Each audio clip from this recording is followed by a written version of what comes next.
Welcome to Career Journeys, a series of videos by the Consortium for Public Education. Here we explore the career experiences and pathways of professionals from a wide variety of careers to help you think about the skills you'll need and the paths you might take after high school. Hi, I'm Debbie Pixton with the Consortium for Public Education. Today I'm interviewing Ned Mulcahy, a staff attorney at Group Against Smog and Pollution. Thank you so much for joining us, Ned. I'm happy to be here today. Thanks. Ned, tell us about Group Against Smog and Pollution and your role there.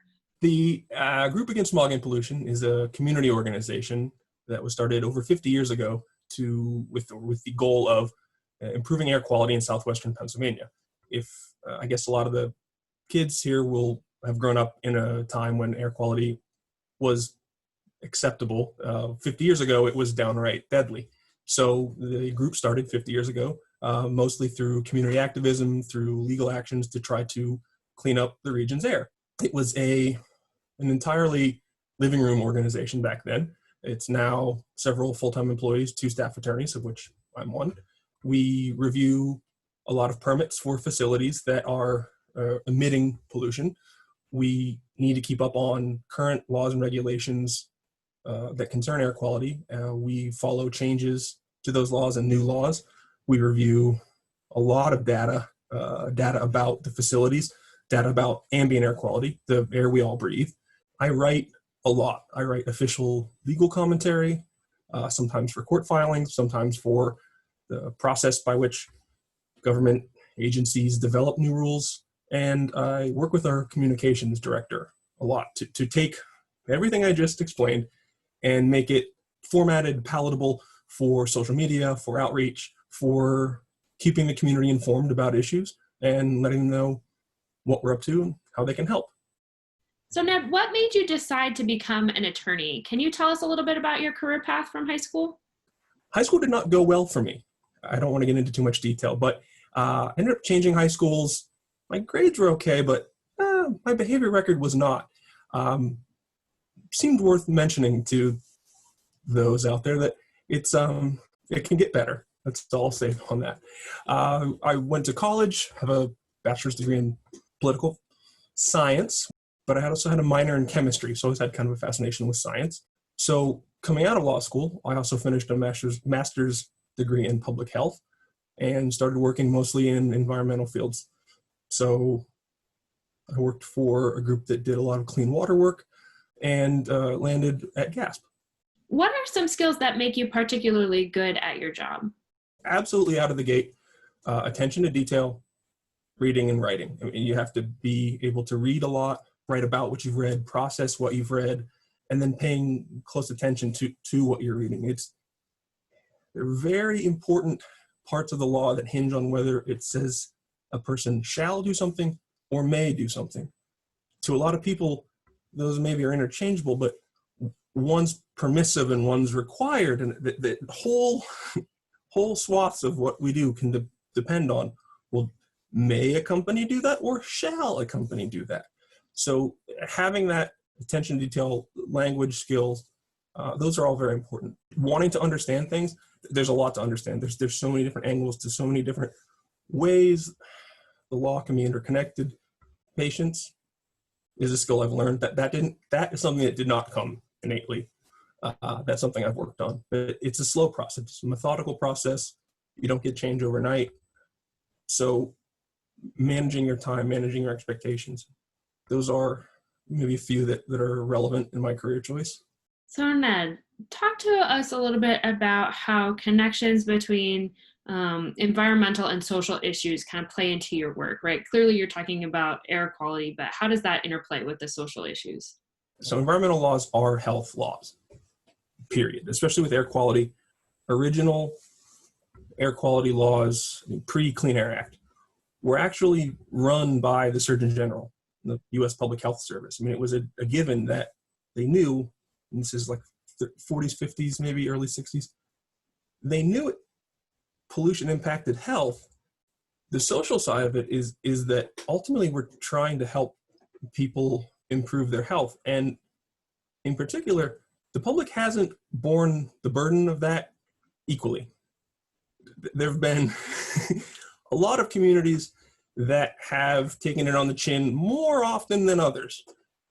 The law doesn't deal with that especially well. There aren't requirements to necessarily redress or make up for those decades of deficiencies. We're working on it, but a lot of it, then our work becomes community empowerment. So taking what laws do exist, taking the data that exists, taking all the things I've just talked about, and trying to give people the best way to understand the issues that can be complicated, to even help educate decision makers. If you have citizens coming to decision makers and telling them, no, this is a big problem, this is dangerous, this affects us, that's a key part of what we do. And so my job in particular doesn't always involve that frontline action, but providing the information, trying to digest it, and trying to convert tables and tables and tables of information and say, but this is the part that's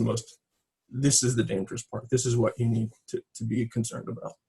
So Ned, if I have a student that is interested in environmental law or the environmental sciences more broadly, or advocacy work, what kinds of questions should they ask themselves to know if that might be a good fit for them in terms of their career? The quintessential question, I'll look directly into the camera, you must ask yourself is, how much do you like reading and writing? That is 90% of what I do. You must know how to use language, to read it, to understand it, to synthesize an argument that directly points to the issue you're trying to advocate for. That is an effective attorney. Oh, well, it should do this. Well, should is not a word I get to ever use. There's a law, there's a set of facts.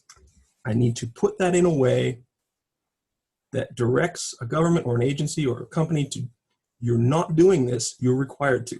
This will violate this law. It's a very direct approach. So it's not just reading and writing, it's a very analytical and sort of purposeful reading and writing. So maybe if you like reading fiction, hopefully, but it can get a bit dull because those things aren't always exciting. They can be. But reading and writing, if you don't enjoy those things, no, probably not a great career choice. Another point, though, I wanted to raise, when you're a lawyer, you have to be comfortable with a lot of people in a room maybe not liking you. You take a position, this is both sides, this is not just environmental attorneys, this is all attorneys. You're representing a client, so it's not necessarily you personally, but people will mistake your writing as being one and the same. And you get some pretty nasty fan mail, to put it mildly. People disagree with you. People accuse you of taking their jobs or killing their families. It can be confrontational. That's not all lawyers, but environmental law has not always enjoyed a history of a lot of kumbaya moments with industry and government officials. It can get a little dicey. You have to have a thick skin, and believe in the cause. And I say that because I've known people who they don't like conflict, which is fine. I don't really enjoy it. Some people thrive on it. I don't, but it's something I've sort of accepted. Or like, okay, that's fine. It doesn't bother me. But that's a part of at least the environmental law side. What's one piece of advice that you would offer to students who are interested in pursuing a career in the law or specifically environmental law? You're not going to get rich doing it, period. Do not enter environmental law on the advocacy side, which is very important, thinking that lawyers are paid well.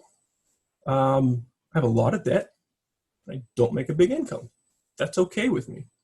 I think there are people who imagine law as a pathway toward riches. No. Some, definitely some. I want to be clear. There are attorneys who do very well for themselves. Even attorneys who are in the environmental field but tend to work for industry, helping them navigate permitting and compliance issues.